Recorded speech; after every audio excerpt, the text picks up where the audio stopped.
Hello and welcome back to another edition of the It's Not Orange podcast. Ian Evatt is back in Tangerine. Well, not officially, in a manager's suit. It's been 17 or so days since Bruce left the club, and we now have a legend back in the ranks as Ian Evatt remains or becomes Blackpool manager, should I say. And it's exciting times. We've got a fresh young manager with new ideas ready to lead the team, hopefully back up the table.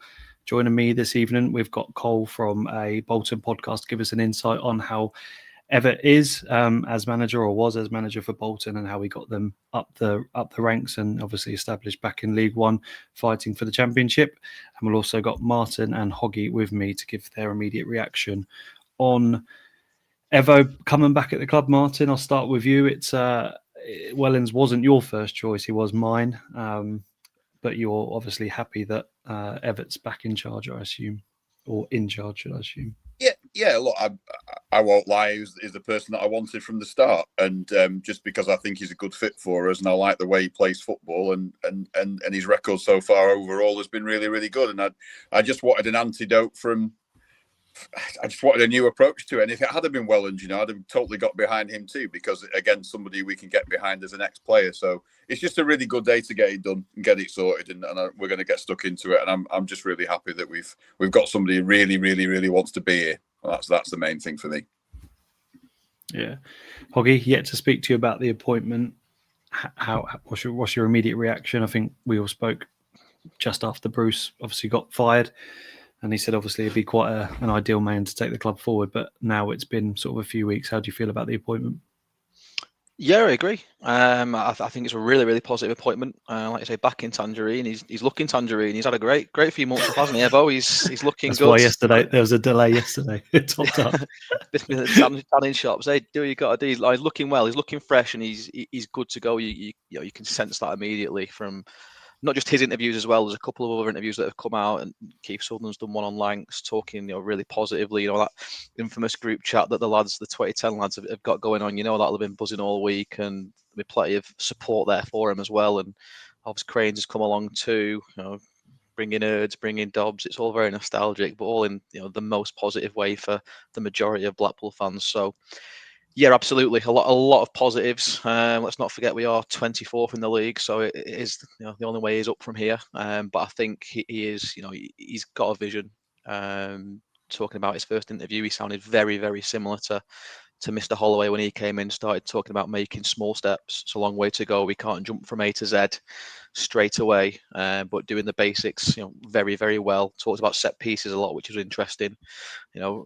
Running further, winning your individual battles. It's not rocket science, but it's not been there. And that's why we find ourselves in the position that we are in.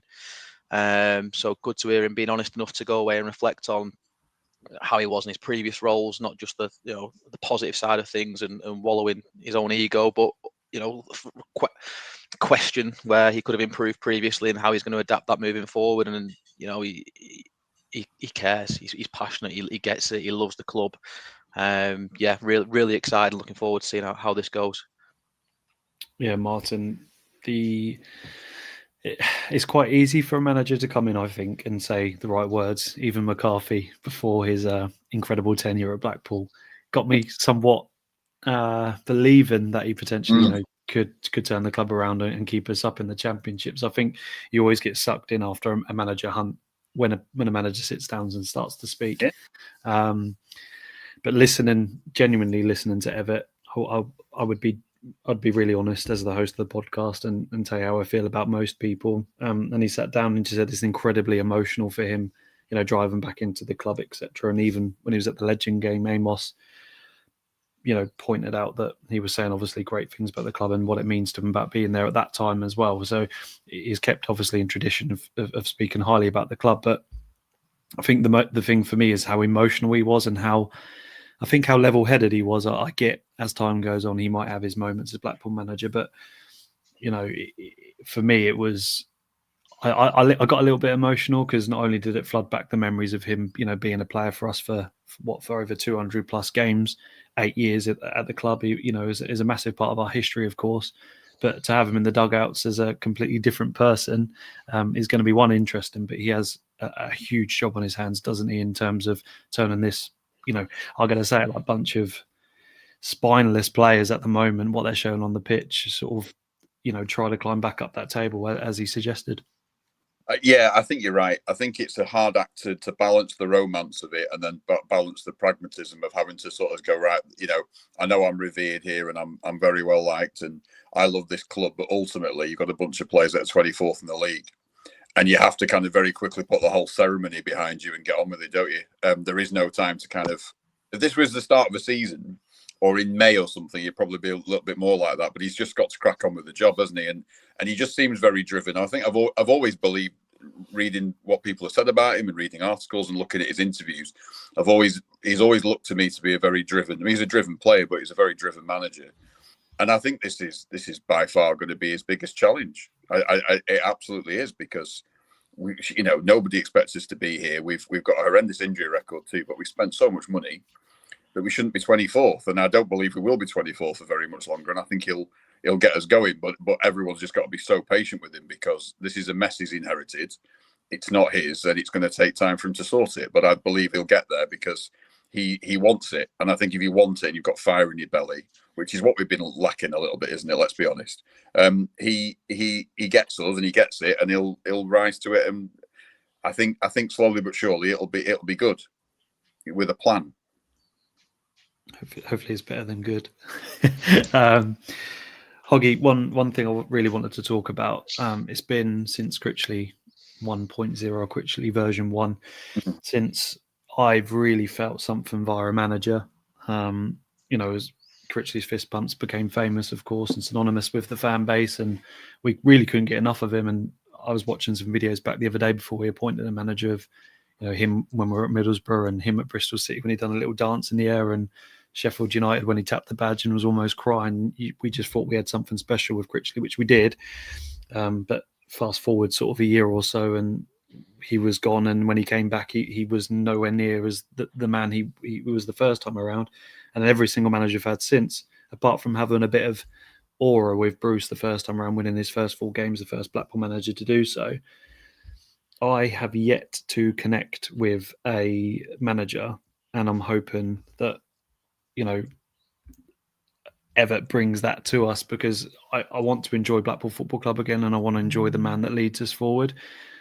Going every single week or watching every single week and not having the relationship with the team. We spoke, didn't we, on WhatsApp, and we just feel like nothing towards this football club and the players on the pitch, and it desperately breaks my heart every single week. It's what we live for, as a big part of our lives. And Nathan's put in the chat as well, to add to that, like spoke of making sure the players know the plan and how we're going to play, which is refreshing, and which in relation to what I'm talking about with the lack of identity at our football club at the moment. So, I mean, we could finish 15th and have a real tough 10, 15 games, but if we start to see the fruits of his labour and what he's trying to do with this football club, it's all we want as fans, isn't it? Especially at Blackpool. 100%, you're absolutely right. And going back to Critch the second time around and Bruce, it did feel like they were in a job that was a nice comfy pair of slippers for him, really. And it doesn't feel like that with Evatt already. He's here to absolutely prove something. And I think when we talked about the players and the mess that he's currently inherited, I don't think Ian Evatt will blink at the idea of upsetting a few players who think they maybe should be first team players if they're not pulling their weight. You talked about Evatt and what he's done for the club on the pitch in his career, not just at Blackpool. Every club he's been at, I think every fan who's watched Ian Evatt play for their team would say that he put in 110% every single game. I think we could probably count on one hand the amount of players that have done that for us this season in the 13 games we've played so far this season. So the players have got a huge shot coming their way. I've no doubt about that. But again, I think he's also smart enough to know that he's pretty much got another half a squad coming his way when our injury list starts to return. Yeah. And I think he'll be licking his lips and relishing moving forward with that squad as a whole.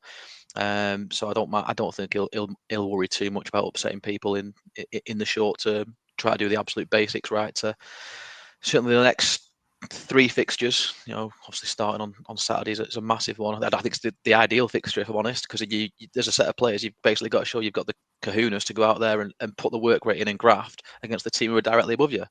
So if you're not willing to do it against them, then Jesus, what hope have you got? And the players, if I'm being quite honest, I don't think Dobby helped himself over the past 2 games, but I don't think they were running through brick walls for him, and that was quite sad to see. I think a couple of those players took the piss, if I'm honest, out of what Dobby was asking, and Evatt won't let him get away with it on Saturday. So you've got to put the work rate in on Saturday against the Peterborough side who are going to be fighting for their lives too. But then you've got, if you exclude the cup, you've got Cardiff at home the following league game, and you want to be showing, have you got the quality to be battling and playing at the right end of the table, which I believe we do have. So it's 2 really contrasting games, literally top versus bottom from the table above us, because everyone else is a bloody above us. But 2 huge opportunities. So let's see how we go. Yeah, I completely agree. And Martin, he spoke in his first interview. It's a good 9-10 minute interview. If you haven't listened to it on Tangerine TV, or it's free on the X account as well. But he spoke about doing the bare basics right, and he spoke about giving the fans the identity. And he said the fans want relentless attacking football, and which is underpinned by one thing, and that's hard work. And his non-negotiables, I think, at Barrow were obviously consistently working harder and making those small improvements. And I've already said it right at the start of the show, or just in my previous sort of speech, that all we want to see is a football club we can relate to. And I think he's got non-negotiables. Like, well, it's interesting to see if he implements it here, but everyone runs off the pitch at half time. Everyone works harder than their opponent. We don't stop running until it's physically impossible for you to keep running. And we make improvements every single game, I think it was. And I appreciate, and Cole will give us a bit of insight on how the football felt and probably looked at Bolton. But when you're a manager with a plan and have those beliefs, such as Holloway did, you've got to probably take your time and understand what goes through a manager's head when that's happening as well on the pitch. I know sometimes it's stale football, but he's trying to implement his identity, and I'm just trying to really think, similar to Holloway, having 9 months out is probably giving him what he alludes to, some ideas of how he's going to improve himself. And I hope he looks back at his time at Bolton and maybe realises that he maybe needs to be a bit more level-headed and drive his team forward a bit better than he did in moments when he was at obviously Bolton before. Yeah, I think as well, we've gone through so many different kind of ends of the spectrum with Blackpool managers, haven't we, recently? We've gone, we've had a young talented coach, highly thought of in Critchley, and then we've got him back, not the same guy. We've had 2 very experienced managers who have been there and done it. And you do wonder, I mean, Bruce had time out after West Brom, but you wonder whether people like that actually reflect, or do they just say, well, my way's correct, I've had a long period of doing it. I think there are different, you're right, there are opposite sides of the spectrum. Yeah. Bruce, I say this with probably quite meaningful love towards Bruce and the man he is and the career he's had. But I started to feel the same way I did with Critchley with Bruce, and I started to really despise his beliefs towards Blackpool Football Club, and I don't think he cared anymore. Whereas I think Evatt would have taken the time to realise what he needs to do with our club. And Evatt's 43, which actually you think to yourself, it's not very old, and some players are still playing at 38, 39, but it feels like a very long time since he played for us. But he's only 43. And he's got a hell of a lot to prove. And he's had 2 great jobs and done really well in the main in both of those. And but he's still got that scope and that enthusiasm for self-reflection and improvement. He wants to be better, and he's at a place that he actually cares about. So if you put all those ingredients in, it should work, shouldn't it? It won't be for the lack of trying or the lack of hard work. And I'm assuming that him and his team will be on the training pitch day in, day out, trying to get this sorted and get it working. And like you say, if people don't want to come along on the ride with him, they'll be gone down the road. And I assume, I was going to ask you guys this, whether you thought that there must have been some massive assurances over January too, because although the owners wrote a lot of checks in the summer, he's probably going to need to write a few more, isn't he? Because Evatt won't have come here just to work with someone else's squad, despite the investment. There must be some promises on the table ready for January that he will get some players to add to all this and mould it into his identity, surely. You'd like to think so. I don't think that would have been music to Sadler's ear, if I'm honest, because I think we'll all agree he's put his hand in his pocket this pre-season and back the previous manager. But yeah, Evatt is certainly going to have his own players already. He'll be identifying who he'll be speaking to that you think can come in and change things around. So there'd like to be some sort of reassurances there. But again, I still think with the calibre of talent that we've got coming back in from fitness through Honeyman, Ennis, Taylor, Imre and stuff. Great. I agree. He says he says right towards the end, at one point of in his interview with Harry, that he believes he's got a really talented squad here that he can work with already. I don't know how much is going to be brought in the January. It's a horrible window anyway, isn't it? Because if you want someone that you really want, then they'll demand a lot more for them. And I think Hoggy's right. I think not that I think we've got more injuries than points at the moment. But when it comes to the squad, if they are fully fit, maybe bar one, maybe an Imre's out as an example, we've got 20 players there that can certainly push consistently. And if he builds that winning mentality, then I think it'll be a case of one or two, absolutely. And he might not like some of them. You know, Hoggy's already said he's quite a ruthless person. So it's going to be interesting for sure. But I think if anything, it might be another year of doing what he can, and then unfortunately doing what we thought Bruce would do this time around. And because of the start we've had, I think we'll accept that a little bit. It will be, but what I will add in though is there's absolutely nothing stopping, and I can very well see it happening. Ever hitting the ground running, you know, you beat Peterborough on Saturday, take a scrappy 1-0, whatever. Cardiff at home, close, not saying a full house, but we'll have more there, and there'll be certainly more vocal backing. If you turn over top of the league at home and you start to hold a little bit of momentum, and I've said numerous times we've never got going yet, but you look at the fixtures, they're kind of chunked together against, you know, after that we're playing teams in or around the relegation zone, mid-table. So if you're picking up 3 points in those games, or 7 from 9, 10 from 12, whatever, suddenly you start making momentum. If we can get to January and we're within 6 of the playoffs, you know, we're 15 off now, then maybe Sadler might think, actually, yeah, there is a bit of a chance here. Maybe I can kick on. On the flip side, if, you know, people don't buy into Evatt's ways, his ideas, his thoughts, and we're throwing in stinking performances, and Evatt's throwing people out the starting lineup left, right, and centre, and saying, Sadler, you know, get him gone. I need my own men. It's a different story. So who knows? Yeah, I'm going to bring in Cole in just a second, or right now actually. We're going to talk about his time at Bolton.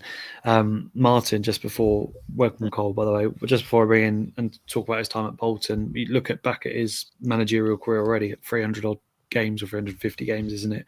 Mm-hmm. He literally won below half his games at Bolton. At Barrow, obviously got him out of the non-league for the first time in 48 years.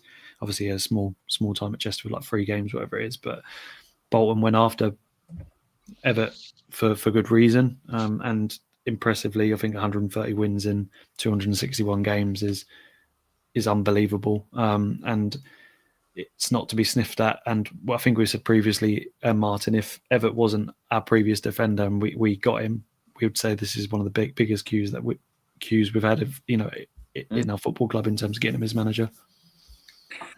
Yeah, you absolutely can't argue with his win percentage. When you look at some of the names that were bandied around for this job, and then you look at also previous people that we've had in charge. I mean, I think, you know, some people have a 35% win rate and they're getting regular jobs. And I know he's only been at 2 clubs, but his hit rate, his win rate is extraordinary, really, for somebody who's been managing since 2018, 2019, whatever it's been.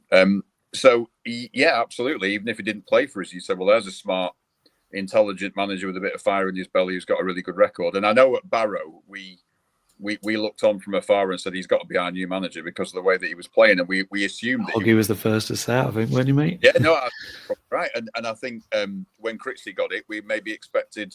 I think, was Evatt interviewed then? I think he wasn't he? And I think he was a bit disappointed he didn't get it from by all accounts, which is one of the reasons why we thought this might not happen now, because there's previous there, but they've obviously got that sorted if it is a problem. So yeah, he's got an impressive hit rate, and it's a damn sight better than some of the people that they bandy about with a sort of 30, like say mid-30 win percentage. Seems to get you a lot of jobs these days. And I guess it depends on circumstances, but Barrow was not an easy job, and he got him promoted to the Football League for the first time in our lifetime. So it's pretty impressive, really, isn't it? Yeah, absolutely. Cole, you and the Fan Zone podcast obviously would have had a roller coaster relationship with Ian Evatt just due to the way his was with the fans. I had to get roller coaster. I don't think I've ever actually said that on the podcast. Maybe as a podcast, but from Barcelona to Bolton, I think it was around $250,000 they demanded for their prized possession, obviously, and they've continued from his foundations. Barrow and obviously still play pretty decent football in the EFL, but yeah, he had a good 2.5 years, 3 years at Bolton, and like I said previously, 260 games for you guys, 130 wins. And I would probably say much more highs than lows, but just surmise his time if you can at Bolton from when he first sort of took over and how your relationship sort of developed with him. Yeah, of course. Well, I guess first of all, thanks very much for having me on, gents. Appreciate that. I know we had a few audio issues before we went live, so hopefully you can hear me well. All good, mate. Yeah, listen, if I was to sum Ian Evatt up in one word, would be emotional. And I think I was listening to you guys a minute ago, and one or two of you mentioned emotional, or his emotion that came through in his interview today, and his love for your club, which is always going to be the case. But that was his downfall with us. He was far too emotional. And with the way that our fan base is, of course, the size of it, the fact that everything, especially social media these days, everything's under the microscope. Every little thing he says gets picked apart. He often struggled to manage the fans' demands and expectations of him as a manager. I would say that he's very much a project manager. I think if you guys are expecting to kind of hit the ground running straight away and kind of go on some crazy mad run with players that on paper, may I add, may not necessarily be his type of players, I think you might need to temper your kind of expectations a little bit, I think, in fairness. I think long term, I think he'll do a great job for Blackpool. I think the love that he has for your club and the love that you have for him and the fact that you will obviously make Bloomfield Road very much a fortress under his stewardship will help you long term. But I think short term, I think it'll be about kind of allowing him to bed himself in and basically just be comfortable with your end to the season under him and then go again next season. Listen, I might be completely wrong with that. I don't know. I know a couple of your players. I know there's got quite a few decent ones who are obviously injured and whatnot at the moment, but he has a very, very robust and very structured way of playing. And I'm not too sure whether or not his 3-1-4-2 or his 3-4-1-2 preferred formation is going to kind of fit what you've got at your disposal. All the time will tell. Obviously, if Steve Bruce is signing a set of player and Ian Evatt is signing a set of player, there's not really a correlation there from the outside looking in. But yeah, I think we've got a lot of respect for him. If I'm honest with you, it went a little bit sour in the end, and he kind of hung on too long, or the club hung on to him for too long. I think if he'd have left after the playoff final, that we obviously got beat against Oxford, then we'd have shook hands and everybody would have been happy with the job that he did over his in the end 5-year tenure with us. But he got a very sour in the end, and there's not a lot of love for him. There's not as much love as there should have been, should I say. It's probably fair to say. But listen, I think, like I said just a second ago, I think you've got a good manager for your club. I think he will do well in time. That's a critical bit to this, I think, from my perspective. How did he embed himself? Obviously, as a long time ago, but how did he embed himself into your football club? Because I think ultimately, like you said, it soured, but I think he finished 5th, then 3rd, wasn't it? And then obviously playoffs galore, and obviously should have won in that final. But I feel the players didn't turn up more so than the tactics. Absolutely. If I'm honest, it's a horrific final for you guys and really surprising from an outsider's point of view. But I get that's probably the natural end of the relationship. But how did initially he come into your club from Barrow, and how did he sort of embed his style into your play? Initially, he sold the dream to us, if I'm honest with you. Obviously, he came in when the club was very much on its backside. One of your gents said earlier on that it's probably one of his biggest jobs. I would argue that, if I'm honest with you, given we were in League 2 when he took over, and we just kind of come out of a disastrous financial issue where we nearly liquidated. And obviously, what he had at his advantage initially was that we were in League Two and there was no fans because it was COVID. So he didn't really have that pressure of which he would have, of course, if there were 20,000 staring at him every week when we were getting beat. And we were in I think 18th at one point in his first season in League Two before he kind of turned it all around. But yeah, he very much sold the dream at the beginning. Kind of said that, listen, it's a huge football club, blah, blah, blah, blah, blah. I know of what it was in the past, blah, blah, blah, blah, blah. I see myself as a Premier League manager in X amount of years, blah, blah, blah, blah, blah. So very much we all bought into that and understandably so, really. I think, we got new ownership and he'd been backed, even in League Two. He was bringing players in like Kieran Lee, Dapo Afolayan from West Ham, good players. He was probably getting a lot of League One teams at the time, so he was even well backed in League Two. And he got off to a good start, didn't he? And got us promoted at the first time of asking, which you couldn't really argue against. But yeah, to answer your initial question, he very much sold us the dream, and we all bought into it. So in terms of the dream, where did the dream start to go wrong, would you feel? Where was Evatt's down? Away from the emotional side, on the pitch, you talked about his formation, you mentioned a 3-4-1-2. Was it always a 3? Was it more of a 4-2-3-1? Because I know you talked about players like Kieran Lee, Josh Sheehan, really good technical ball players, league, when happy to have the ball in tight spaces. What was his downfall, if they were on the pitch, where it started to sour a little bit? Yeah, so initially it was a 4-2-3-1 in League Two. And for a percentage of our first season back in League One. In terms of when it soured, it was essentially a culmination of things that he was saying and the way he was acting that kind of allowed it to start kind of sour. I think one of you touched upon his win percentage earlier on. That always kind of helped him. But some of the things that he said in the press had the adverse effects with a lot of Bolton fans. I'm sure you'll all remember some of the things that he said, best team in the league and all that. Oh, listen, a lot of stuff gets taken out of context, of course it does. And it's how you perceive that as a fan and as an opposing fan as well, and kind of how you want to take it. But yeah, some of the things and the way he acted on in front of the camera didn't really help him when things didn't go well. There's always a bad result somewhere with Ian Evatt for whatever reason. It's often against your local rivals, so don't really expect too much if you come across any of your local rivals in the next the next 3 or 4 years when he's got you in charge of you guys.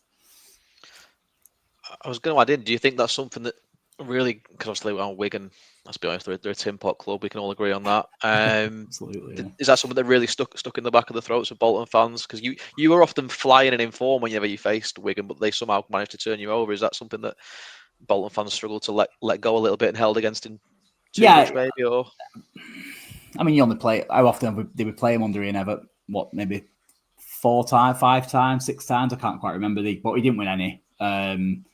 So yeah, I mean, naturally, with a younger generation, a lot of them look at Wigan as a rival or whatever you'd like to call it. The older ones like myself not really bothered about Wigan, to be honest with you. But yeah, listen, it's still a derby, innit? It's all Northwest derby, however you want to kind of fluff it up. And it's never going to go well, is it? When he kind of like built the games up a little bit too much as well. Again, leading into the games and what he said in the press, how he acted before the game, how he acted during the game tactically, sometimes a little bit naive. We played Wigan a couple of times. They clearly had a better squad than us on a couple of occasions. He didn't adapt properly to that kind of scenario. So his adaptability let him down. But what's really important to remember is he is only 43 years old. So when he had us during his time, obviously with us for 5 years, he was still learning, and he'll still be learning for the foreseeable with you guys as well. Believe it or not, obviously time. You get experience, don't you? I think he will learn from his experience with Bolton. He said that in the interview. He said, a coach that forever wants to learn and adapt. So, yeah. I'm just a bit sceptical of some of the things that he said in his interview. I read it back. He mentioned set pieces. He mentioned looking to get them kind of quick wins. That doesn't sound like an Ian Evatt to me, that, if I'm honest with you. Set pieces. Do you think the time out of the game, obviously those 9 months, obviously we had Holloway say he wants to get us promoted after watching, the training camps he watched in Spain, and we all laughed at him. But obviously 9 months is a long time to be out of any job in any career.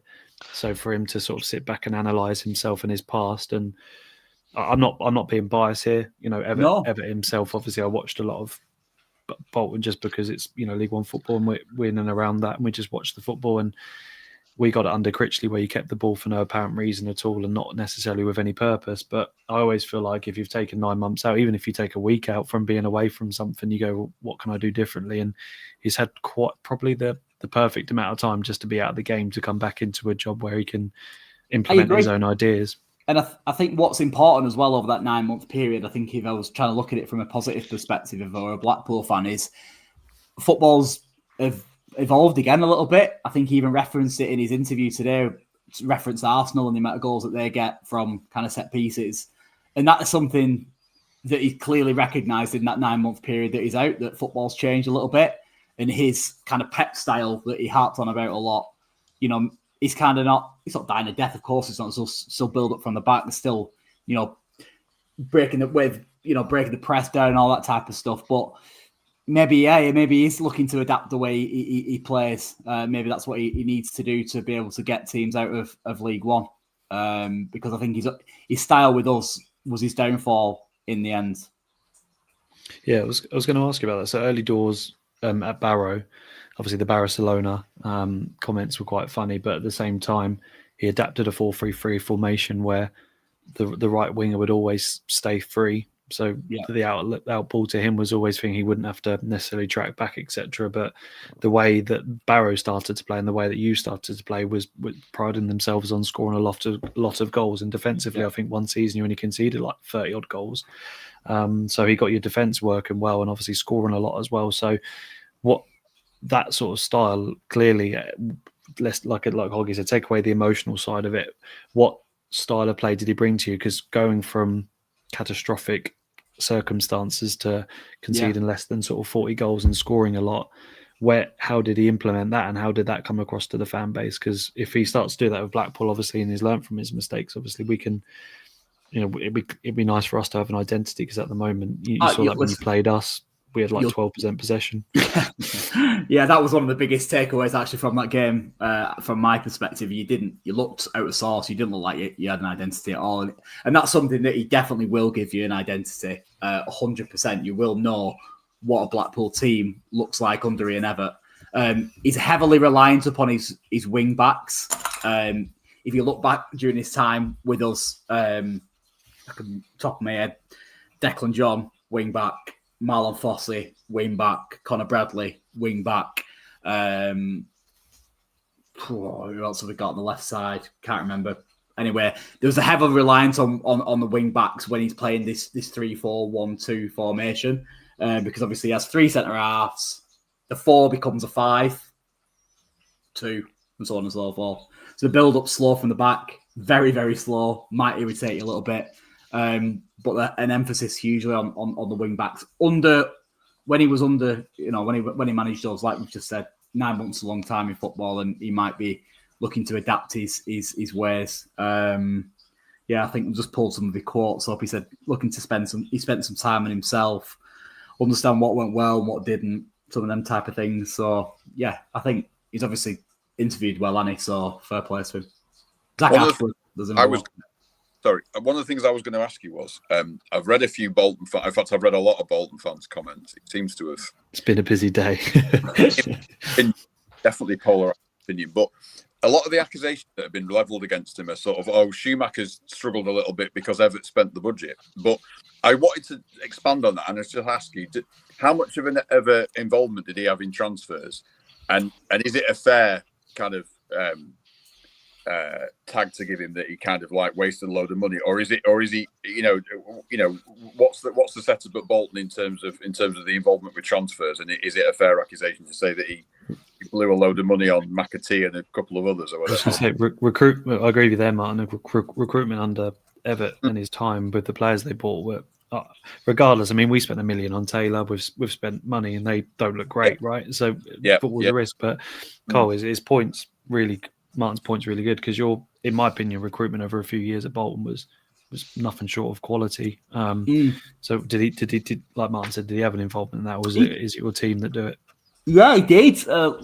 He had a very close relationship for a long time with a gentleman by the name of Chris Markham, who was at Huddersfield, kind of like I wouldn't say he was director of football, but kind of got that tag, and he very much got his eyes and ears to the ground in terms of understanding what's out there in terms of players, personnel, and whatnot. And I think they did work quite well together for a long time, Chris Markham and Ian Evatt. And that was a potentially contributing factor towards why it kind of went sour in the end, because we understand there was a bit of a fallout between them two. I think overall, he did have a pretty big say in the recruitment strategy. And I think that is because of who he is as an individual in terms of I mean, I don't need to elaborate on that. You know what I mean? He's very... Yeah, exactly that, yeah. So I think naturally he's gonna want to understand kind of who he's bringing in and whatnot. He's going to have his players that he prefers, isn't he? So, he's got an eye for a player. There's no denying that. Absolutely. The balance between him and Markham, I wasn't sure. Obviously, it's hard to say who of course, have more what. But, listen, I think in terms of budget, listen, when we got promoted, I think we had we're from League Two. I think we had the 9th or 8th biggest budget in League Two. That's in League One that season. We finished around that kind of mark. Then the season after that, we were like maybe 5th, 6th budget, I think, with Derby and Sheffield Wednesday and a couple of others. And then listen, he has spent a decent amount of money with us. We can't deny that. And you might say he's wasted some. That's open to interpretation, isn't it, I guess? But I think every club we've wasted money arguably on Taylor. He spent £1 million quid on him, and he doesn't look like £1 million when you're in League One. £1 million when you're in League One is a lot of money to teams in League One. But when you're buying League One players, you get League One performances, don't you? And they're never going to be perfect. I'm not sure it is anymore. I think when you've got decent players like Hoggy, I don't know if you agree with me, but we sold Cole Joseph for $3 million. Bowler was 1.5 to League Two at the time. I think when you've got the quality there, a Championship club would just gobble that up. And I think, I don't know if all of you agree, but you've got to be really brave in your recruitment, but really smart in who you pick up. And sometimes clubs are really, really good at that. I'm not saying Northampton are incredible, but they buy players to their best of their abilities based on knowledge and what they're going to do for their plan, right? Whereas I think with Hoggy, I don't know how you feel, but we've signed a lot of players, very good players, and we expected Bruce to do something completely different with them, and now they look like a piece of crap. No, you're absolutely right. But I think on the other side of that as well is clubs are also smart enough to realise when there's a bit of competition for their players, and the price suddenly, 1 million for Taylor could probably have been 500 grand if there wasn't competition and we hadn't just flogged off Apter as well for that money at the time. So it works both ways, unfortunately, certainly when you're in League One. I agree, Carl. I think £1 million is a hell of a lot of money for a League One club. I really, really do. And we know what size attendances we're getting and turnover in comparison to some clubs in League One like Bolton. It's it's a very big difference. So I probably meant on when we spent on Taylor, we had the money. So I agree with you there. Like, I still think it's a risk to take, but when I suppose it is, naturally. But I think as the money we got over the last 2 years, we kind of ask the questions: when are you going to spend it? I think you probably look at more at how have we reinvested, like you say, over the long-term plan, because that would have been part of Bruce's long-term plan as opposed to what Evatt's is. But I will back Ian Evatt to be able to coach more of a performance out of Taylor, because as much as we've been slagging Taylor off, he's been feeding off absolute scraps under what Bruce has provided for him opportunity-wise. So that's what I was going to ask you a couple of questions, Colin, in terms of is Evatt someone who will? Did he have his favourite? You're saying he got a lot of stick from Bolton fans for sticking to his formation. Yeah. Was there often square pegs in round holes in that caused problems? Did he have his favourites, or was it literally? Oh, he definitely had his favourites. Yeah, he definitely had his favourites. Yeah, 100%. The likes of Gethin Jones, Rico Santos, MJ Williams when he was with us. Who we're thinking of here, favourites from over the years. Yeah, there's been plenty of favourites. If Definitely. if his favourites weren't performing, would he hook them though? Or would they just continue to? Would it be players around that player that his favourite's been moved around rather than the one being the problem? If that makes sense. It's a really good question. I think, to be fair to him, he did a pretty good job with the players that he had at his disposal. The way that relationship ended was due to the fact that he didn't leave after the Oxford game and he struggled after that. In the most part, the players performed for him because we were always on an upward trajectory, you see, during the time that he was with us up until that Oxford game. And obviously last season was disaster because of that. So, yeah, he had his favourites, but his favourites were often the spine of the team, and that's why it worked for him, because he made sure he had players that suited the way he wanted to play, and we never shifted them, and he always kind of built around that. If that makes sense to you. Yeah. That's why I was saying at the beginning when we were talking about the players that Bruce has brought in, and listen, I might be way off the mark with this, but in my mind, Bruce plays a certain way. Whatever way that is, you guys might not agree. If there's a way at all, I'm not anymore sure, anyway. Traditionally speaking, he played a certain way, as does Ian Evatt. I don't see that them two styles, unless Evo's gone away and completely revolutionised the way he looks at football in the last 9 months, which, given how stubborn he is as an individual, I'd be very surprised if that's the case. Next season, I think you'll be a completely different animal. But this season, I think you might have to be a little bit patient with the project, because he's very much a project manager, because he's got very much an identity. Yeah. Right, not to try and squash the mood. I'm not sure at all, mate. All happy that you've got him in. And listen, I think he'll do a really good job for you. I just hope to pray to God that we're not here to see it.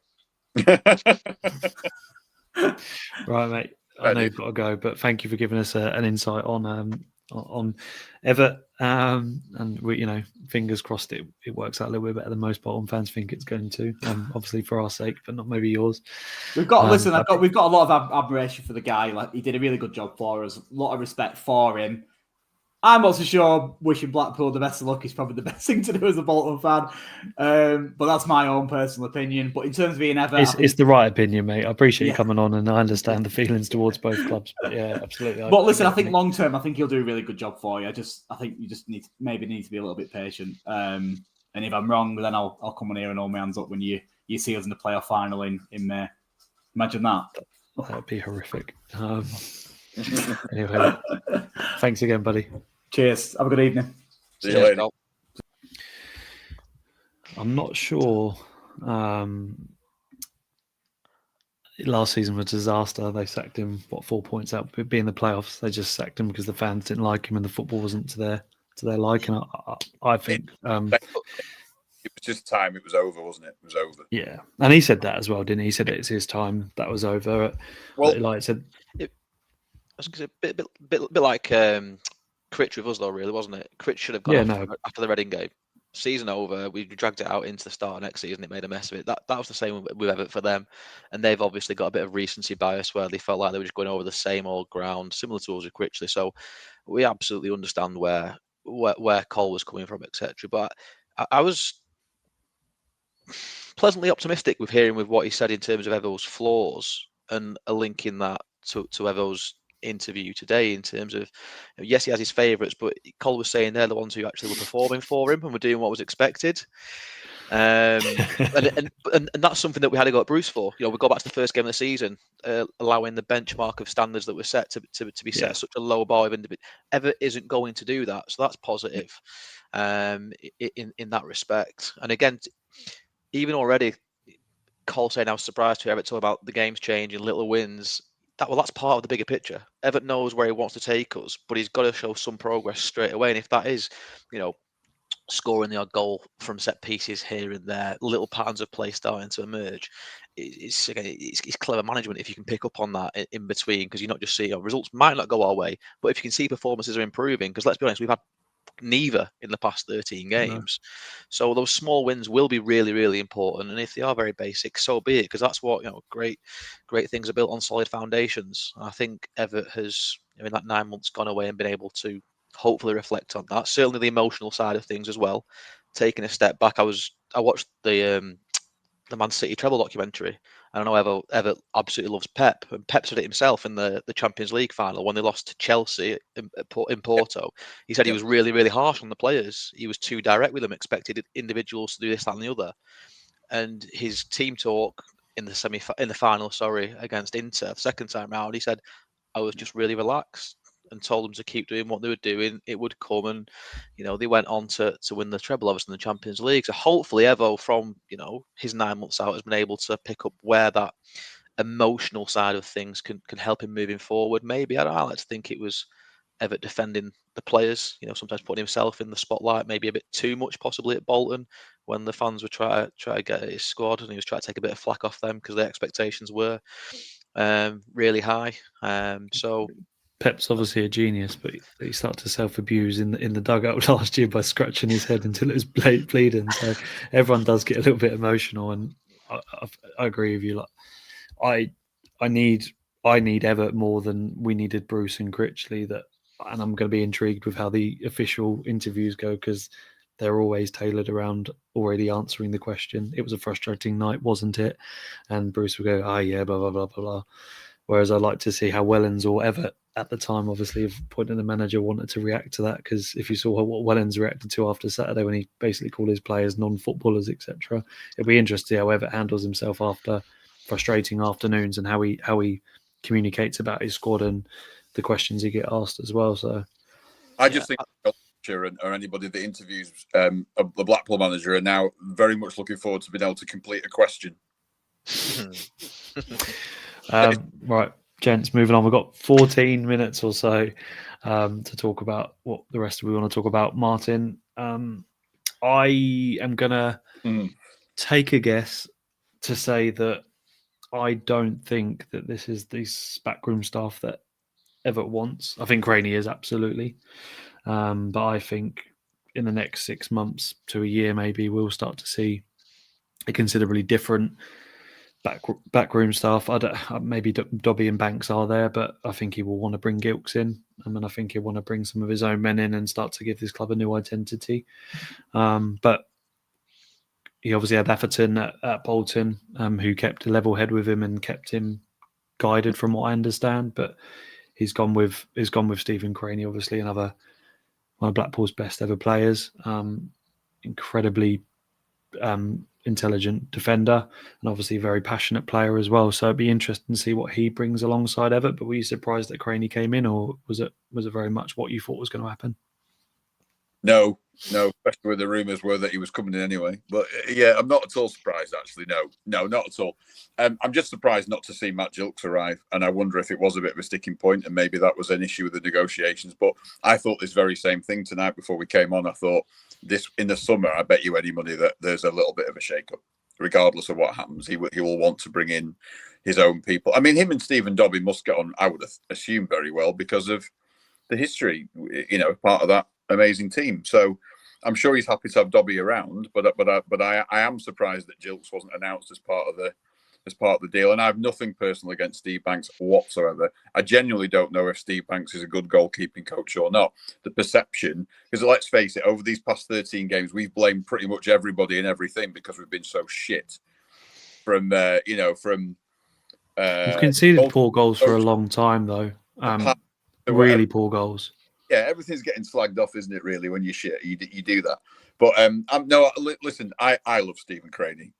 An absolute underdog figure, came in. All the Leeds fans told us he was utter shit, and he wasn't. He was brilliant. I'll even forgive him for getting absolutely skinned by Walcott every time he went near him for Arsenal in that 6-0. I don't care. The lad's a brilliant left back, and I wish we had anyone with his ability in the full back positions right now. Imre aside, who's injured, because he knows how to be a fullback. And I know he had a bit of a go at Fleetwood, but not an easy job that. But I genuinely believe that Evatt should just be able to pick it anyway. So that he's the main man. So it's all good. Excited by Craney, Hoggy?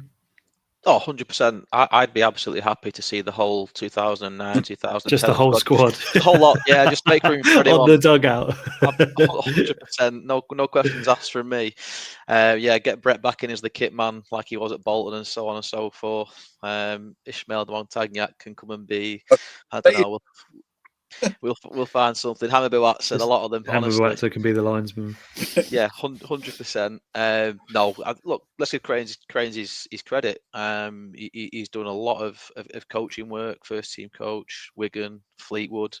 So it's not just a pal who's been roped in alongside it. And like Martin says, there's that connection. You throw in Erds as well. They've been there, they've done it. And in terms of having that buy-in at any level, any team, seeing people who have been there and done it and can back it up, you're not just talking the same old rhetoric, talking crap. It goes so much further than anything else. It's they're seeing it and they believe it. There's method behind the madness of what they're trying to do. So no, I do agree with Martin. Well, I'm surprised Jilks hasn't come. I think is he Aki at the minute? I think he's something recently at Aki. I really do. I don't know. I just think he will. I just think if there's a chance to join the team, he'll absolutely want to do it. I might be wrong, but yeah, 100%. So no, I think it's quite solid. And again, they all know what we expect. And again, to go back to the players and the squad that we've got currently at the minute, I think they've been very lucky. I think they've had an easy ride from us as fans as well, if I'm really, really honest. I don't want to make it sound threatening as such, but I think the fans will turn very, very quickly if they're not getting performances out from Ian Evatt, because I don't think Evatt would stand there and defend them too much if he didn't feel they were pulling the weight. And the fans, we love Ian Evatt pretty much to a man, and we want him to do well. It's that this is it now, isn't it? Like Bruce has gone, Dobby, I think 50-50. Players let him down severely, but I don't think he stamped his authority like he did the first time he took over. But you're right, they're just collecting a wage at the moment, and I thought we signed all these elite promotion, mentality players that they naturally know what to do and go out there and show us fans why they're signed. But it seems like they're severely comfortable at League One and don't fancy the fight. I will say so on Saturday, Fletcher, I think about 10 minutes to go, he was going for a ball towards the northwest corner, I think it was, and he closed it down for a throw-in or something, and you could see he was visibly getting frustrated, he was knackered, and he was giving his arms to the crowd, telling them to pull and fair play. But that has to be turned around and done to the same 10 players on the pitch next year. Because, we can do our part and support, absolutely, but the lads behind him were not backing him up. If Fletcher puts that level of performance in every single week, fine, no questions asked, because we'll win more than we'll lose, or we'll score more than he'll miss, rather, should I say, up top for him in his position. But the players behind him and around him have got to be putting that same minimum level of effort in for 95 minutes or 102 as it was on Saturday, bloody hell. But that's the absolute base. It's non-negotiables. You talked about Evatt running off the pitch and so on and so forth. It has to be demanded from day one, from each and every single one of them to themselves. Yep. And it simply hasn't been there in any way, shape or form. Evatt's identity has been, he literally said it 3 times, like the fans want all of these things like relentless football, but he said it's underpinned by just hard work. And if you don't work hard for this club, then I assume he's going to tenfold what he felt at Bolton and Barrow because he loves the club tenfold than he did those two, right? Yeah. He's no favourites here either, has he? We're talking about favourites. He's no favourites. He walks into that dressing room or changing room today and looks at those players. He has no favourites whatsoever. There's no loyalty to any of them. And they've no hiding place because under Bruce, I think they realised that he was on a sticky wicket. And then Dobby's come in and there's no real pressure on that because I reckon he always knew he wasn't getting the job. Now it's reality because if they don't perform, they're out. It all depends how much they want it. And there's some people in that squad who don't want it at all. I'm sure of it. Yeah, fully agree. I think Ever's main priority after this rubbish is start survival and maybe EFL trophy final. I mean, Foggy, I'll come to you on that. I'm not sure survival is the option. I mean, obviously, just getting us out of danger is his immediate priority. And I don't, for one, think we're going to get promoted. But there is 99 points for us to play for, and we're going to have to get 70 points to get playoffs, maybe even 75. That's going to take a ridiculous run of form and consistency. So when you put it bluntly, it's going to be a very difficult job to push us up that table in a sense of wanting promotion. But if we sit, like you say, 6 points at Christmas and stuff, it says anyone's game, isn't it? We've seen teams capitulate, and we've seen like Orient done for the last 2 years get playoffs after being in the relegation zone after 10, 12 games as well. So it isn't impossible, but we need players back, don't we? And we need them to work hard and buy into his identity really early. Otherwise, it's just going to be a very inconsistent season while he demands what he wants and gets what he wants. Look, we're a unique club in this respect, and we laugh and joke, but it could happen. And we've got someone in charge who has been there and done it. You go for the perfect 10 in the League One season, did the unthinkable when we were in the Championship. He'll be absolutely telling them this season is far from over. He won't even be mentioning survival and relegation. He said it himself, the squad is far, far too talented. He knows what he's working with. It's a disgrace where we are, to be quite blunt. Yeah, but the season is not over. Stranger things have happened, like you said. Leighton Orient, Lincoln, I think it was the season, put phenomenal runs together. At this level of football, it can be done. And when the players, Honeyman, Ennis, Taylor, when they're coming back in, we've got a fantastic squad for this level of football. And we still stand by. We should still be pushing around the playoffs at the end of this season. Whether we've given ourselves a little bit too much to do, I don't know. But there's no doubt in my mind that Ian Evatt, that's exactly what he'll be talking about. Top 6 is still a minimum. I'm pretty sure Sadler mentioned it as well, in terms of, where we're hoping to be towards the end of this season. It hasn't really changed from where we started out at the start of the season. One thing about the EFL Cup that was mentioned in one of the comments, funnily enough, that was one of the criticisms that was thrown at him at Bolton when I think they were chasing down Derby one season, and they got to the EFL Cup and he kept playing his first team. Evatt said every single game for this football club is important. He'll be doing that for us. And with the squad we've got, there's no reason why we shouldn't have a good cup run in the EFL Cup as well. It's far from over the season. I just think if you're in the cup, the only realistic cup competition that you can win, you should be going for it. I do believe that. Maybe not in the early rounds, but once you get to the quarters, you should absolutely be going for it. Because like when Crixie threw it away a couple of years ago, I was absolutely fucking furious with him because it's awful. I know we won at Peterborough, didn't we, a few days before or whatever it was, but it's an opportunity and we blew it. So no, I agree with that philosophy. I think you've got to go for it once you get in the latter stages.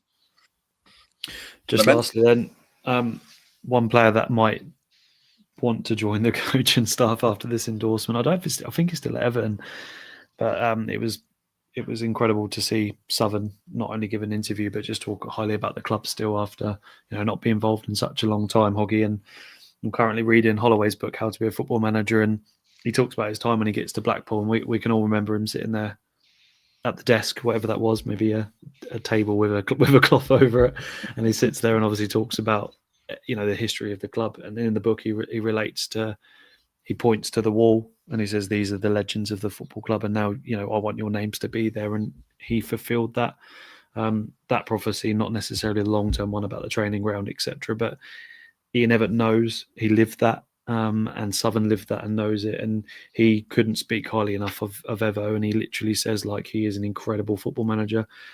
And credit to Southern, he said, I criticised the appointment of Bruce because it wasn't the right one for the football club. He said, but he's a serial winner.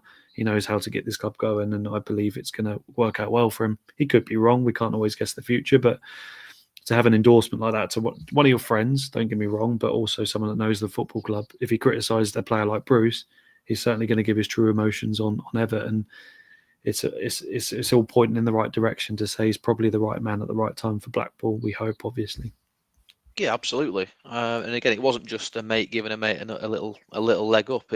It's very much earned, like he said, and he's done it in two difficult sets of circumstances. One where there's no real pressure at Barrow, but he built pressure on himself by saying, I'm going to play a certain way in non-league, which was not expected to prove any sort of positivity or promotion. And then under a lot of pressure himself at Bolton from the fans, but he pulled off promotion from League 2 to League 1, won them a trophy and got them in the playoffs. Okay, he didn't quite get over the line, but he and again he got sacked 3 points from the playoffs. So it wasn't weird final as well, wasn't it? Because I thought they'd comfortably win that, like Oxford won it, but they literally just did not turn up, and he was just standing there like, weren't he? So I don't know if it was him or the players or what it was, but it was a weird final not to turn up to. Yeah, I was at a wedding that day with a Bolton fan. So I didn't actually see the game myself, but I wasn't too disappointed to hear that Oxford had gone 2-0 up. Obviously not. No, made sure the groom's day was well and truly ruined, not just marrying his wife either.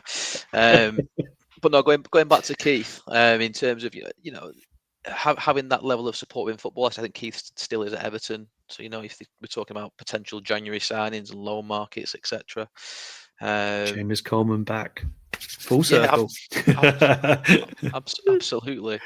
But no, Keith talked. The thing for me about the Southern interview was Southern talked about Evatt had mentioned this job a lot. And so when someone wants something that much over a long period of time, when the opportunity arises, you're going to go above and beyond. And again, we know the connection that he's got with us previously. This just feels very, very different to previous appointments. It feels like a lot of people now are all in. There's going to be, like Martin said before, there's going to be no hiding place for the players now. Ian Evatt knows what this club means to the supporters. Follows around the country, put the hand in the pocket, spend their hard-earned money. You're not walking off that pitch not having given absolutely everything for us anymore. It's gone on for too many seasons now, if I'm quite honest. And I think Sadler will be feeling that as well. Sadler is a fan. He saw what the team did under Holloway. He'll be wanting to see that again. No one in Blackpool would not want to see that sort of success again. And Ian Evatt is including that, and Stephen Craney and the whole backroom staff. So that's the standard. I think it's fair to say the fans are expecting players to start adhering to week in, week out. And even if they're not all 100% firing on all cylinders, if you've got 9 of your 11 putting in that kind of performance week in, week out at League One, that will be enough to get you 3 points and get us going where we need to go. And let's get it right as well. We have not been we've not been very good since Crixley version 1 walked out.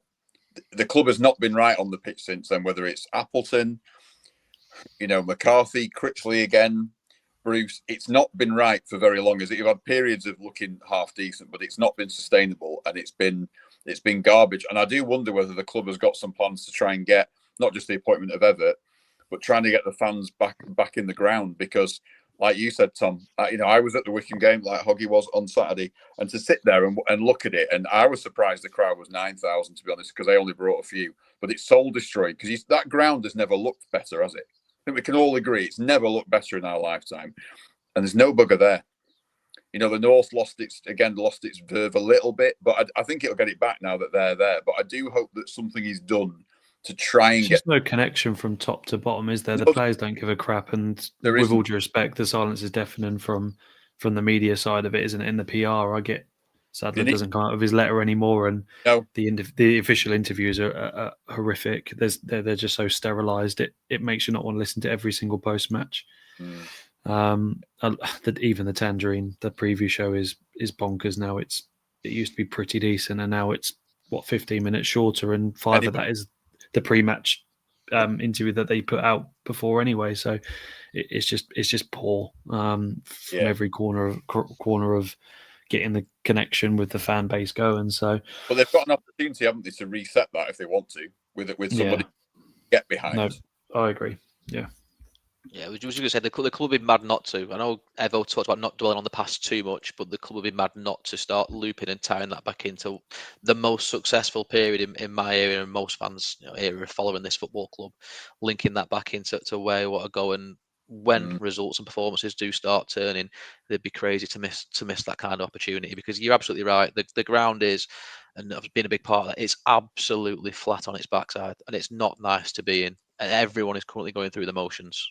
And it's horrible. And I saw an interesting post on AVFTT about Deepdale the other week and the comparisons. Those two places should never be compared. But unfortunately, we are shite at the minute, but we are still head and shoulders above that place. Don't get me wrong. Yeah, sure. But we are poor at the minute, and we need to up our game as well. Yeah, but wins will do that, hopefully. Well, goals and wins. We scored one away goal. 2 away goals this year? Was it 1 away goal? Fletcher's header. Right, we're going to wrap this up, gents. But Jeff's just put an interesting comment, which I didn't hear in the interview, even though I listened to it. So I must have been, I don't know, staring in space at the time. But Keith said he asked Evatt to do a presentation to his youth team, and that he spent 2 days preparing the presentation. That showed the measure of the man. I thought that was very nice, very interesting. I was. Tony's put sick of management turnovers and big dog walk performances and goals, as we just sort of said. I was surprised with the measured approach that he spoke about, Martin, in his. I mean, if Hoggy, I know you're going to watch it back the official site, and I listened to bits of it, but he was really measured, wasn't he? And he spoke with purpose and not just being too he was engaging, and like Holloway was, he caught my attention. I was excited to hear from him, but everything he said was smart enough to a new manager approach. But I agree with Hoggy, and I don't think he's going to be as successful as Holloway. Don't get me wrong, but I haven't been endeared by a manager since we listened to Holloway's first interview. And when he sat down, he spoke so calmly and so measured about just the values and what he's going to bring to the club. And it might take a season, and I'll accept that, provided we're not obviously going to go down to League Two. I'm excited to see. This could be like his huge break in management, and he could be with us for a few years, but it could be a case of, gets us promoted, and we'll see what happens with the club. But I think this appointment probably feels right. We don't know how it would have felt with Wellens and a manager that we wanted, but it's taken 17 days to probably get the manager that, if we weren't going to get Wellens, which I assume, Hoggy, I don't know if you agree, if it's taken nearly 3 weeks to get the man we probably thought was going to get hired anyway because he's out of work and he knows the club, etc. It's probably because we had a couple of people that we wanted to speak to previously, like Bloomfield and Wellens, etc. We didn't want to pay the compensation potentially, but Martin was apprehensive about Wellens, and I wanted him because of how he is measured. But listening to Evatt, I'm not in any way disappointed that we've hired him now. I agree. I agree fully. But let's be honest, if we'd have employed Evatt day one after sacking Bruce, the club would most certainly have got quick, easy choice, ex-player, free, available. So we came out and called it. I agree with that massively. You can't have it both ways, can you? Go and explore options. We'll never know. We might have been close to getting Wellens, and Luton might have scuppered it. And like the player before, we talked about Taylor, the value goes up because there's a bit of a tug of war. Who knows? But the club have rightly taken the time, because Evatt will have needed to have interviewed well, like Cole said, and put down on paper his thoughts and ideas with the squad and the players that he's got now. Because it's not just a ragtag of journeymen. There's quality in the squad, so you're going to want to know what you're going to do with it and how are you going to progress and develop it moving forward. And hopefully Evo's taken the time out in that 9 months to have a bit of a, not just a plan A. Absolutely fine. Plan A is your vision, where you want to go, and the identity that Cole talked about, which we want to see as Blackpool fans. But find that balance between, let's be honest, Critch at home 3-5-2 work wonders in League One. If Evo can do that at home and get us winning home games, and we then go away from home and start playing Bruce 4-4-2 and winning and drawing here and there, that gets you up the table in League One. But not just doing a one-size-fits-all home and away, rinse and repeat if it's not working. So a nice bit of balance to get from that starting point to where we want to go overall is where Evo needs to find himself, and hopefully in that 9 months he's got a few fresh ideas and a few ways of approaching that with the squad that we've got. I think just going back to what you said about not rushing in, I think if you look at football in general, and I said this in the chat the other day, that there's too much jumping in, isn't there, straight away? Like you look at Forest, got rid of Nuno and Ange's in there straight away. The total and the antithesis, I can't even say it. The opposite. That's better, isn't it? Better word. The opposite to what they've got. It 39 days later, they're sacking him and then going back to somebody very similar to Nuno. And then you've got Matt Bloomfield, who leaves Luton, and with maybe it was potentially close to getting the job here, and maybe Sadler interviewed him and thought, I think after 10 games we would have hated him. I really do. Yeah, you know what I mean though. Like you can come out of I'm always wary of managers who leave a job and then jump straight back in. Critchley's done it too many times. That's probably why he's having a break now, because he was us and QPR, us, Hearts, whatever. It's too many, isn't it?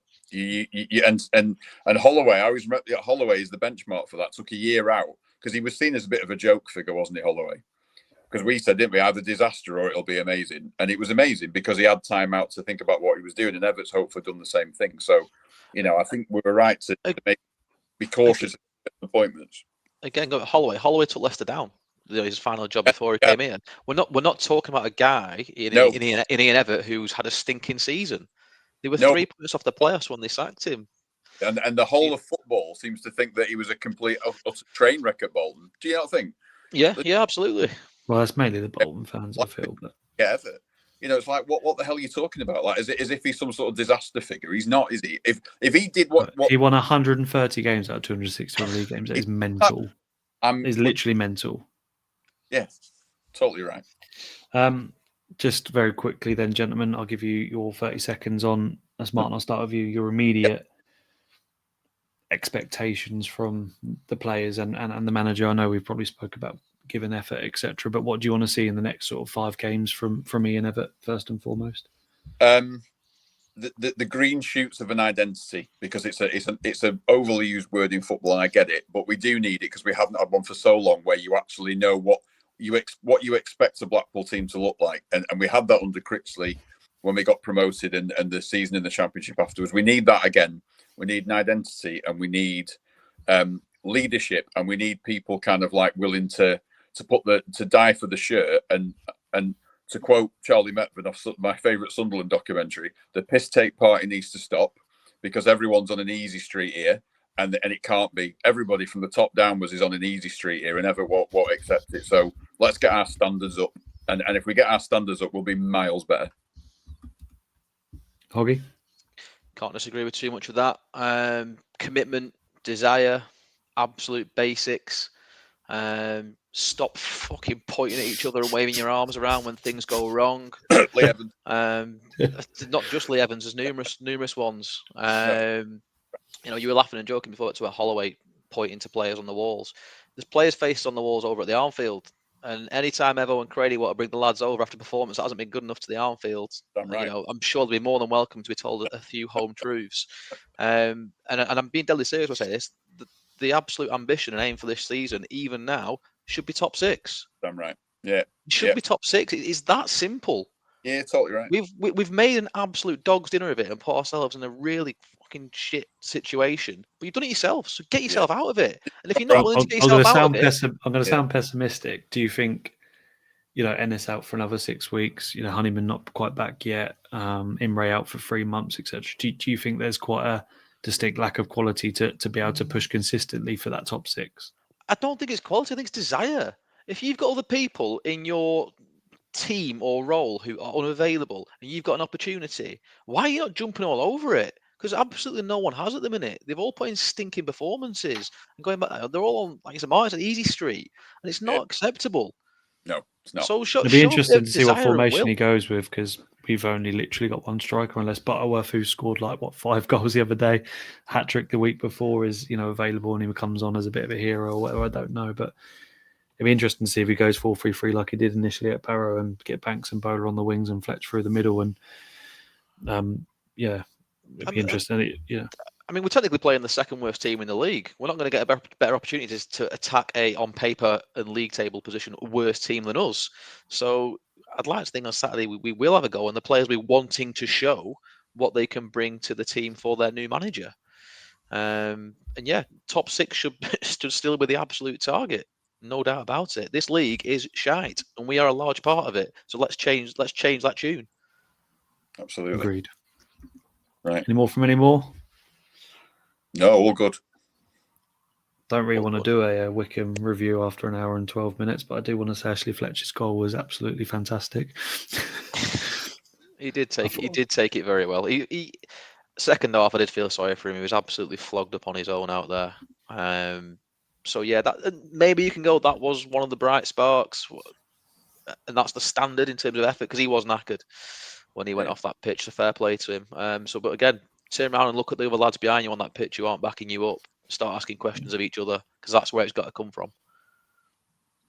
Yeah, absolutely agree. Any of you gents going on Saturday? Yeah, I am. I've decided to go. Fuck it, I'm going. Yep. Good man. No, I'm on daddy duties, unfortunately for me. So I'm not. So that's why I'm going. What a perfect day to bring a child named Ollie to a game when Evatt's manager. I'm joking. Right, I'll see you on Saturday, Martin. I'm looking forward to going to the game. Evatt's first game. I'm not sure I'm looking forward to football, but I'm looking forward to seeing Evatt's first game in charge of this football club, and fingers crossed he can bring home 3 points and start to climb that table. But thanks, Hoggy, for joining us and giving your views on Mr. Evo becoming manager. Pleasure, chaps, and enjoy Saturday. Give him a shout for me, please. Will do. Martin, thank you, and I'll see you on Saturday, mate.